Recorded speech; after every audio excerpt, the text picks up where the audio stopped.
लोग काबा मदीना का बात करते हैं ना, ये लोगों को परमानेंटली काबा और मदीना चला जाना चाहिए। एक नेता पूरे देश की लानत मलानत कर सकता है, इसका एक परफेक्ट उदाहरण हमें देखने को मिल गया। हेमंत बिस्व शर्मा असम का सीएम है, रोजाना बकवास करता है, रोजाना हिंदू मुसलमान करता है और काबा शरीफ पर घटिया बयान देता है कि सब मुसलमानों को हमेशा के लिए काबा मदीना भेज देना चाहिए। और अब बांग्लादेश पर ऊल जलूल बयान दे रखा के अपने राजनीतिक फायदे के लिए, और उसका नुकसान देश को चुकाना पड़ रखा के, देश की बेइज्जती हो रही के।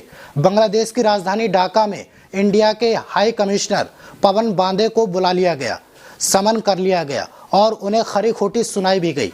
कहा गया कि आपके सीएम ने जो बयान दिया वो बांग्लादेश के लिए डिसरेस्पेक्टफुल है, और ये बयान जो दिया गया था वो ये था कि असम में हमने बीती रात 20 बांग्लादेशियों को वापस भगा दिया, बांग्लादेश भगा दिया, और ये लोग आराम की भाषा नहीं समझते, इन्हें जूते की भाषा समझाना ज़्यादा आसान होता है।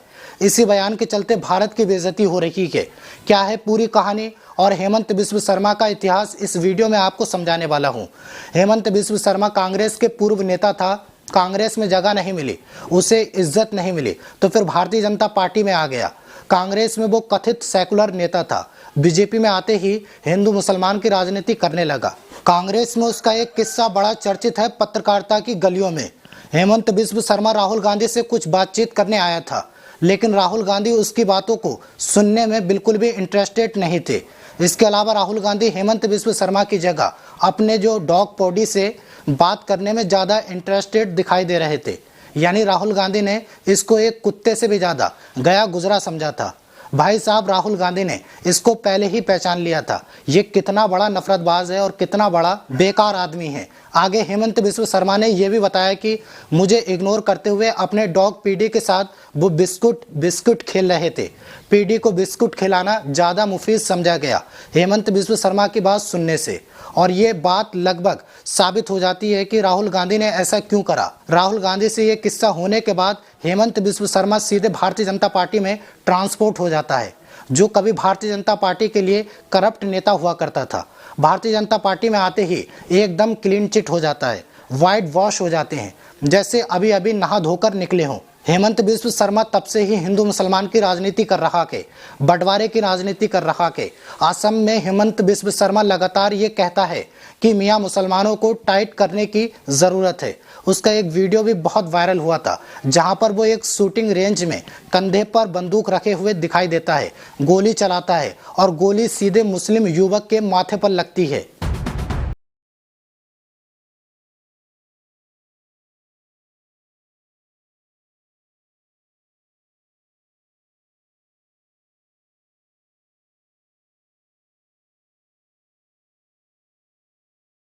इस्लामोफोबिया फैलाता हुआ हेमंत बिस्व शर्मा नजर आता है।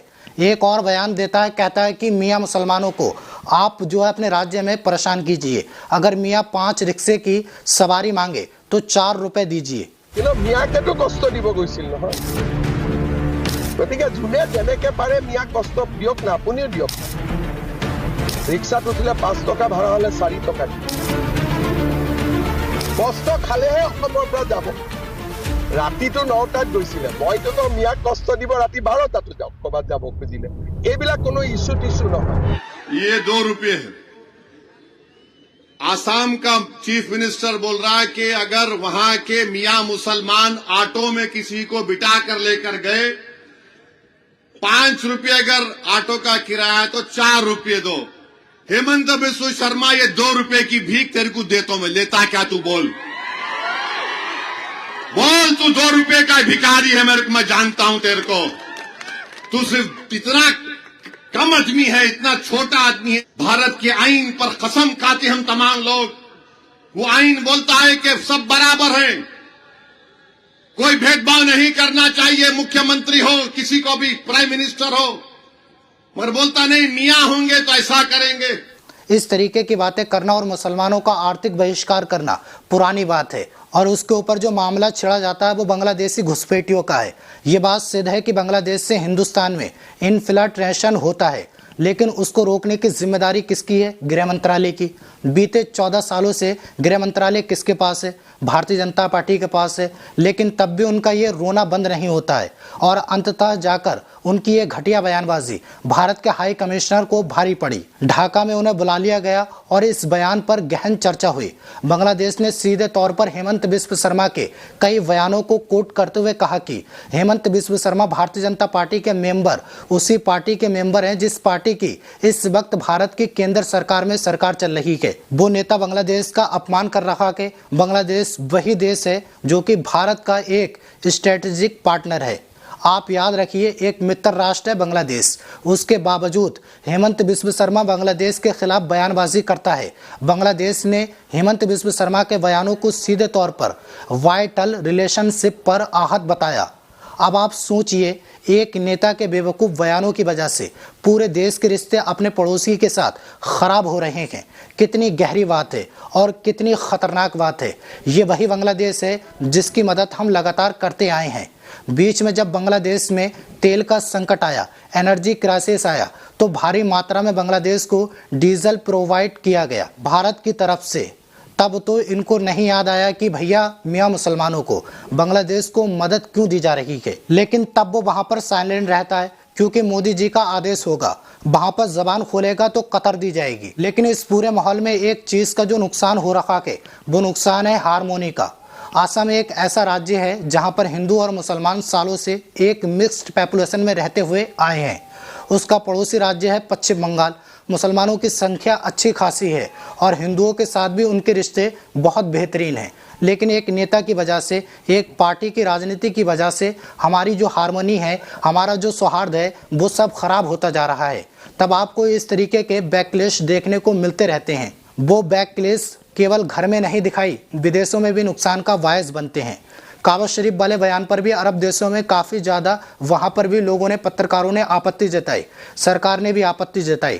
इसके बावजूद हेमंत बिस्व शर्मा अपने इस्लामी फोबिक एटीट्यूड से बाज नहीं आता। क्या हेमंत बिस्व शर्मा को समझाया नहीं जा सकता?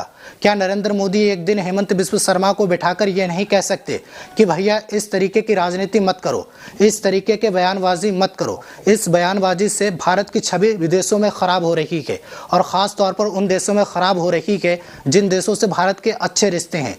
लेकिन मोदी जी कैसे समझाए? वो खुद हिंदू मुसलमान की राजनीति करते हैं। बांग्लादेश और भारत के अच्छे रिश्ते हैं, श्रीलंका भी उसमें भारत के अच्छे रिश्ते हैं, नेपाल में भी जो है हमारे अच्छे रिश्ते हैं। हालांकि नेपाल कभी कभी चाइना के पाले में उल्टा पुल्टा रहता है, श्रीलंका का भी वही हाल है।